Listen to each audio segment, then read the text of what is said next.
สบายดีจะไปนอนมาถึงบ้านแล้วจ้ะอีหยังเอาให้มันสบายทุกมันมาเห็นกินมันอยากกินกับข้าวเอามาเอาออกแล้วนั่นนะ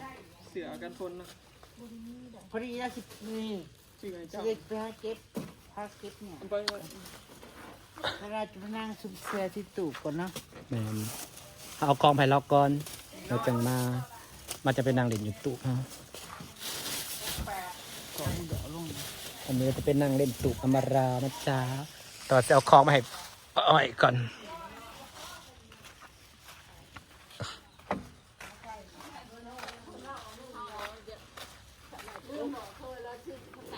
6 เมตรคูณ 8มันจะกี่เบิร์ด ไปของไอ้อ้อยมันนาดีเราผ่าตังแบบนี้นะแล้วก็500มันทนไหน 400ได้หน่อยนะ มันเป็นกระผ่ากระสอบเลยเนาะ ทนบ่เนี่ย ทนก่อนชี้ผ้ามันเป็นคือกระสอบ แล้วไว้ปุ๊บเขาคันแล้วมันก็สิทนกว่าแม่เด้อ สีผ้าแล้วมันเป็นออกเป็นคุยๆเนาะเพาะอะไรอะไรเนาะ มันอยากกรอบ เพาะออกแล้วก็เป็นคุยๆออกแล้วก็แตก สีฟ้ามันอยากกรอบ เนี่ย สีดำนี่ จะได้ปีเดียวผ่าสีผ้านะ สีดำนี่นะเขาซื้อมายังได้ใช้ตลอดนะสีดำ มันสิคือกันได้เด่นนะอันเดียวกันได้กับตัวนั้นนะสีผ้าแล้วมันกรอบ นั่นคือไปเก็บพักก่อน ปะ จะได้ย่างไว้แม่แท้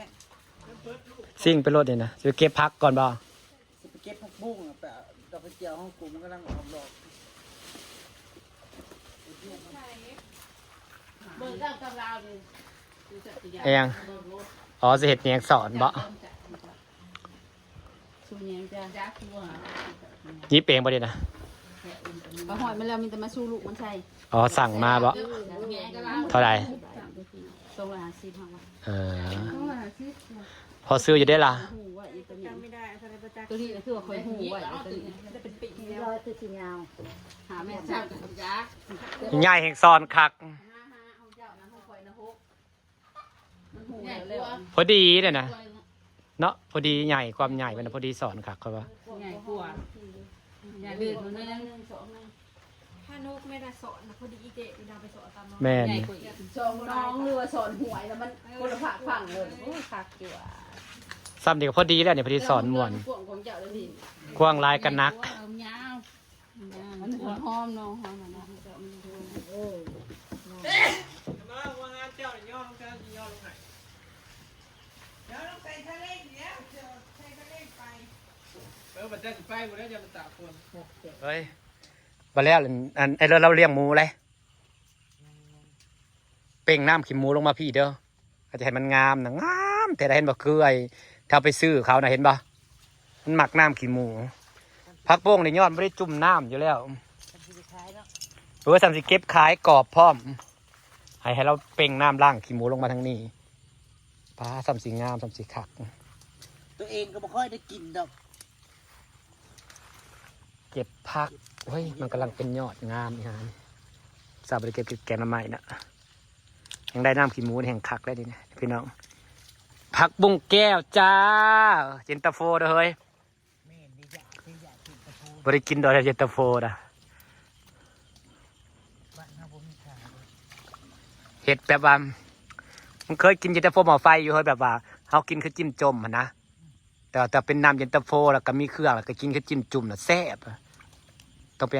หาซื้อน้ำเย็นตาโฟมาเฮ้ยเห็ดกินนากำลังลงลุยเก็บผักไผ่ปลาอ้อยแล้วจ้ะพี่น้องจ๋ากรอบเนาะเพราะนั้นมันหักกระแตก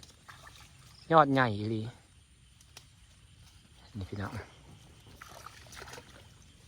ตอนนี้กระคำแล้วจ้าเผื่อมาแต่ปากซองกระคำเติบมะกระทันต้นนี้ต้นมะกระทันใหญ่ได้นี่นะเจ็บๆตัวนี้ ใหญ่ไวมากระทันพี่น้องเป็นพืชเป็นหมากไม้ที่ใหญ่ไวในเฮือนข่อยกำลังเริ่มใหญ่สิกินนะ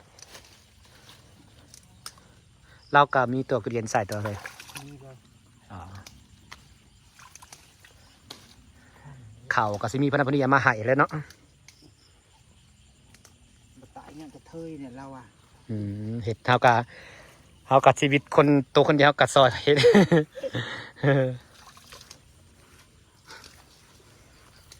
เฮ็ดกรอบดีพอเราให้ลวกกินเนาะมีวิตามินกินผักบุ้ง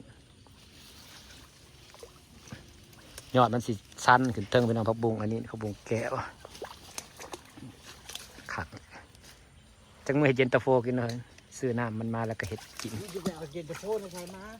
เอาซื้อน้ำมันมาเด้ มีบ่ นี่น้ำเย็นตาโฟจะซื้อไปสุกกินดอกเขาก็เห็ดกินเกลือ ที่ไหนวะ ฮะ มีขายที่ไหน มีน้ำเย็นตาโฟเยอะแยะกวนร้านค้าในเรือนคนละคืนบ้านก็มีอยู่คือว่า มันบอก เบิ่งก่อน ให้กินเนี่ยกูอยากดิเพราะนี่ใช้พักอันนี้ลวก ยอดใหญ่ๆเนาะโอ้ยขากเลยพักโป่งสุดแต่ว่าพันเก็บไปขายเก็บไปขายตลาดมันถิดนะคักงามกระดอก คุยยามเนี่ยพักเขาลายพักกับบริคายนะเอาไปยังมาก อันนั้นไม่เกิบนะ ขายขมัดหนึ่ง เกิบเอาบ่ลืมฮอดเกิบพี่น้อง เป้าสิค่ำเลย มึงจะไปถามอยู่ชวนบ่ ป้าน้ำคุณไปน้ำบ่ เดี๋ยวว่าจะเจ๊กุ้งขายสิไปชวนต่อได้ไปเจ๊ดอกเดียวอีก พอดีได้หิวกุ้งไปพุ่นซะ ไปนี่แล้วแกทองไปเลยนี่ ฝนตกแล้วก็เปื้อนนะป้าบุญเปื้อนหญ้าเปื้อนเปื้อนเลอะเทอะ พี่โต๊ะมึงสิ ตม เดี๋ยวพี่โต๊ะมึงจะท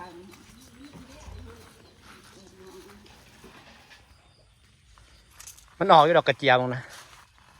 ก็ละฝนตกดีออกอยู่เนาะ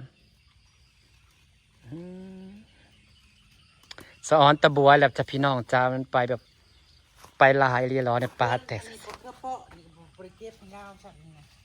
ไว้มือน้ำบอก ไว้มือหนาคำแล้ว เกี่ยวแล้วก็มะเขือยาว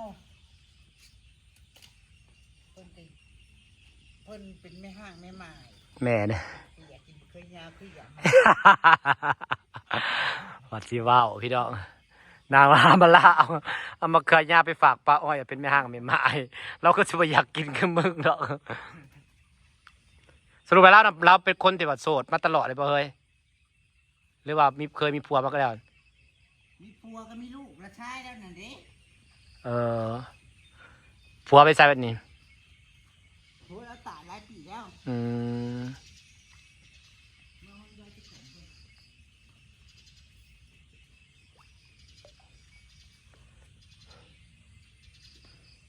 ไปเก็บพกนางไปเก็บดอกกระเจียวให้ป้าอ้อยส่วนนางก็สิหาปอกกุ้งปอกแกงถานั่นก็จะพี่น้องพอสิพากันเห็ดกุ้งกินจอกๆแก๊กๆ2 เสี่ยวแต่สิออกขางแล้วดอกกระเจียวสลอยเนาะมันแบบเงาเป็นเงาพี่น้องมันเป็นปุ่มมันงาม มันหมักน้ำเหรอวะ มันหมักชื่อกูว่า คือบ่เห็นบวมเนาะ บ่ย่อน ทั้งที่เนี่ยเป็นบ่อนน้ำขังหักบ่ตายเลยพี่น้องหักงามพร้อมสุดแต่เขาว่าให้ปลูกอยู่เนินไว้มันถือกลัวยันหัวมันเน่า มันแห้งชื่อนั่นตั้งแต่เดือน4เดือน5 เนาะน้ำไหลชื่นตลอดออกดอกตลอดหากในใบเขาแนะนำให้ปลูกไว้ให้ปลูกกันเห็ดเป็นคู่ขึ้นแล้วใบน้ำค้างว่าสั่นเพิ่นว่า อันนี้เป็น ใบนี้เพิ่นน้ำค้างมันแห่งกะงาม ออกดอกอยู่ตลอด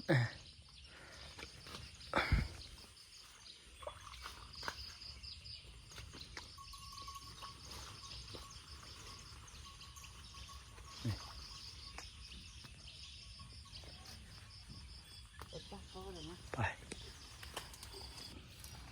เดี๋ยวพี่น้องจะได้ไปหาปลาอ้อยครับจ้าพอกันยันปลาอ้อยจ้า ไม่อยากกินมะเขือยาว บ่ เดี๋ยวนี้บ่อยากบ่คือว่าแล้วมีผัว นี่มีผัวติ เขือยาว เปล่าเองว่าเราอยากกินมะเขือยาวว่าเราเป็นแม่ห้าอยากกินมะเขือยาวคือเพิ่นแต่ได้เพิ่นน่ะอยากกินมะเขือยาวกินมะเขือยาวให้ป้าอ้อยว่าสั่น ฝากบรรยากาศสักนิดพี่น้องพอกันให้ป้าอ้อยจ้าไปขี่ซาเล้งไป